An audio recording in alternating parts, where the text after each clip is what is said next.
Ayan. Naglilinis na ang asawa ko ng rep. Kasi papatayin na niya. Tapos na ang Pasko at Bagong Taon. Bubuhayin uli yan sa December 2025. Pag may laman, baliw. Wala nang mailalaman kaya pinapatay ang rep. Awawa naman ng rep. Pinapatay pag walang laman.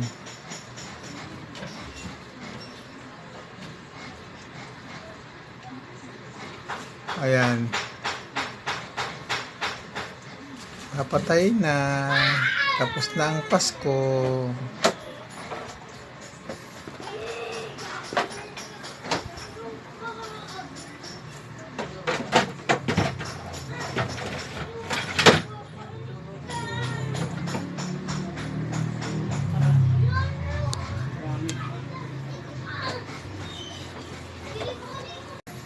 Kasi kung ba't may uwan dyan?